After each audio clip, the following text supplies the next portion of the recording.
Hey everyone, welcome back to Ontario Gardening. So today I am going to show you how to make peanut butter, all natural, using one ingredient, and that is just simply peanuts. This is great for people who are trying to just really know where their food is coming from. For those who are actually growing peanuts, I have in the past. It's a really fun activity to do with your kiddos. I have a dog, so I love to use as much natural ingredients as I can for her. So I went to this, I shouldn't say I went to the store. I live near one of the biggest peanut producers in Ontario, and I got myself some peanuts. So the best peanuts to use for these, and the peanuts that you will find that they use in their peanut butter, because I asked, is Valencia peanuts. But you can also use Virginia peanuts. You can use dry roasted. I have it right here. I have regular roasted peanuts, and they're no salt added. The reason they're no salt added is because this is likely just going to be for the dog. But this was only $3 to buy. So we're going to make a jar of peanut butter for much less cost than you would if you were to buy a jar from the store. So the skins on are fine. You can buy dry roasted because we're going to roast these anyways. It says that they're already roasted, but I'm going to give them a really good roast. And then we are simply just going to use a food processor to go ahead and make this peanut butter. It's super easy.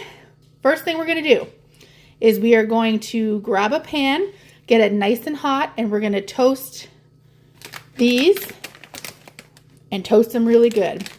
Now, I wanted to just say, if you didn't want to get peanuts with the skin on, if you wanted to have peanuts without the skin, that's completely fine. But the skin is actually what gives it that nice depth flavor in your peanut butter. And it's also going to give you that nice brown color. So if you were to just use just the straight peanuts with no skin, it's going to be a very, very light color in comparison to peanut butter with the skin still on. So I just wanted to throw that out there. But I've got my hot pan and I'm about to throw these on, and I will show you what that looks like. Another tip I want to give you before I actually do that is, depending on the size of your food processor, because there's many different sizes, this one's about a 7 cup. So I have about 3 cups of peanuts, because you were wanting to do about half of whatever your food processor is. So if you had a 10 cup processor, you'd want to do like 5 cups of peanuts. The reason for this is you don't want to bring it too high. It's going to have a chance of burning out your motor a lot faster, and it just makes it a lot easier for your food processor to work if there's less stuff in it. And all I'm doing here is on a high heat. I'm just making sure to stir them around. And eventually they're going to start toasting. They'll go brown and get toasty. You don't have to add any oils or anything. I'm using a cast iron pan that doesn't have any seasoning on it. I have actually just washed it and I'm working on scrubbing it up. So there's no seasoning on it. So like there's no bacon grease or tallow or anything on there that would spread to the peanuts and make it taste or make it oily or anything like that. So no matter what your pan looks like, just make sure it's nice and dry and you're not adding anything other than those peanuts. So you probably can't hear on camera, but they're kind of just like crackling a little bit. That's what you're looking for. So I'm going to go ahead and work these out. It's going to take quite a few minutes to get these done. Probably about 5-10 minutes before they're nice and toasty. Make sure nothing's burning. If they are showing signs of burn, just turn your heat down a little bit. And I will see you in a minute and we will start our peanut butter. So as you can see, they're all toasted up, nice and brown. Some of the skins did get a little extra toasty, no problems. We are going to very carefully transfer all of these into our food processor and we'll get it started. Now at this point, it's all in there, no more than halfway, and it's simply just turning it on. So we're gonna go ahead and do that.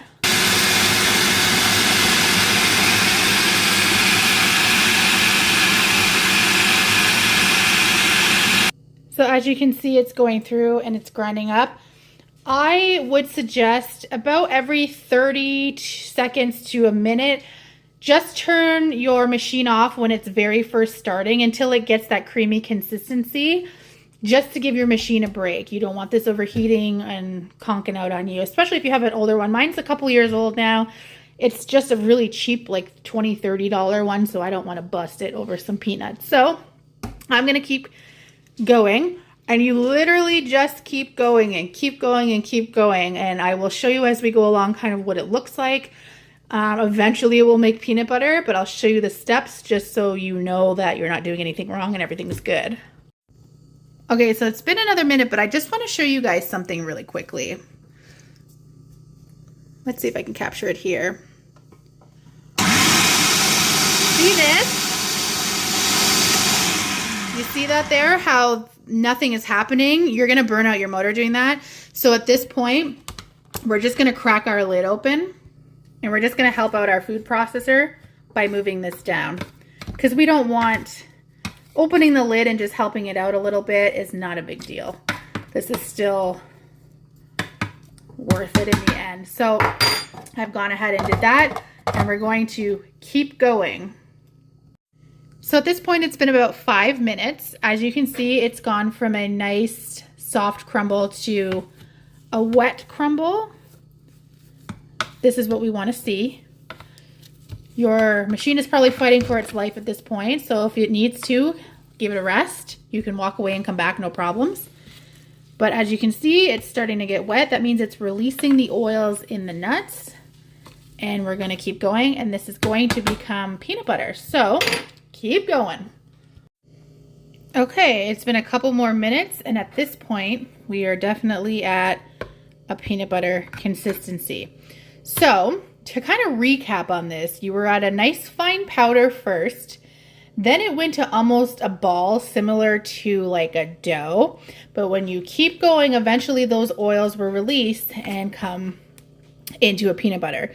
Now this is still kind of grainy for me. You might like it this way, and that's fine, but you can keep going until it continues to smooth out, and just keep running this until it gets to the desired consistency that you like. Now mine is a no salted butter, or sorry, peanut butter, because there was no salt on my peanuts. Now, the lady at the store, because when I was kind of chatting with her about this salt, like how much salt she used on the peanuts, because anytime I've ever done this, it's for us and not the dog. So I just kind of had a chat about her with like, because we like the salt in our peanut butter. But because it's for the dog, obviously the less sodium, the better. So we decided to get sodium free or salt free. If you were to do it this way yourselves and wanted to consume it yourselves, at this point you could add just a little bit of salt for yourself. But like I said, because this is for a dog, we're keeping it as natural as possible. I am going to keep making it creamier, even though it is for the dog. I just kind of want to show you the potential that this has. But it's been about 10 minutes in total. And it's like, again, I've been giving this a break every minute. As it gets creamier, it's only about every minute and a half. But I'm going to keep going, and I will show you the final product once I get this all jarred up. Okay, so I've got my batch of peanut butter here. Now, I ended up doing the whole bag, so I ran that food processor twice in order to get this mason jar. I used a wide mouth lid mason jar. If you have like an old pickle jar or an old peanut butter container, would actually work perfect for this. You just want a wide mouth jar so that it's easy to scoop, similar to a peanut butter. Now, the one thing I will note, now this is still actually warm right from the food processor, so it is quite runny, but if you've ever bought natural peanut butter before, it actually is pretty runny all the time. I shouldn't say runny, it's just not like that thick consistency that you would get with like a normal peanut butter off the shelf. And then a lot of the times the oil will separate in a natural peanut butter, and you're asked to store it upside down. It would say that right on the side of the jar.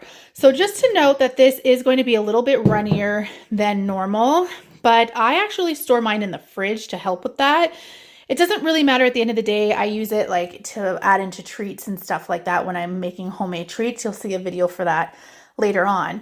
But I just wanted to like note that if you're making it for human consumption, that it is going to be a little bit runnier than if you were to buy like a normal jar of Jif or whatever. And then the other thing to note, so if you were making this for humans and you've added a little salt, It's not going to be like that sweet peanut butter you're used to. If you wanted to make this have a little bit of sweetness, especially if you're making it for kids or whatnot who might be a little bit pickier, or if you're using it in a recipe, you can add a little bit of powdered sugar while it's in the food processor, and that would be to taste. So you're going to want to taste it periodically as it's in its smooth stage. Add the powdered peanut butter and then kind of taste it and see how you like it. But speaking, I'll show you what it looks like. So this is your peanut butter now. As you can see, it's just a little bit runny because it is straight out of that food processor, and the food processor is very warm. But I do have a taste tester in the wing, so let's just see if she approves of our peanut butter. Baby, hi. You gonna sit? Good girl. Okay, well, don't take the whole spoon. I think she approves of this message. She loves peanut butter. She absolutely loves peanut butter.